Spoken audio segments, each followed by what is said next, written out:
काल मामाच्या मुलीनं अळूची पानं आणून दिले.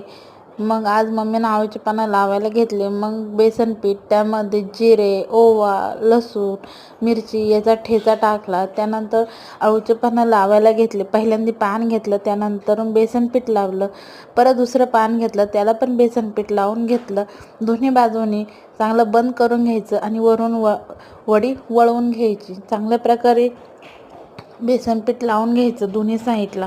मग कुकरमध्ये पटकन आपल्या वड्या वाफवून निघतील, स्टीम होतील. आपण 2 शिट्ट्यामध्ये आपण ह्या वड्या स्टीम करून घेणार आहोत, जेणेकरून आपला टाईम वाचतो.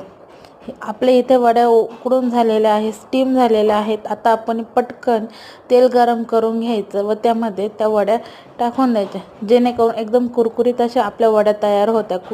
कुकरमध्ये केल्याने आपला टाईम वाचतो व पटकन शिजतात.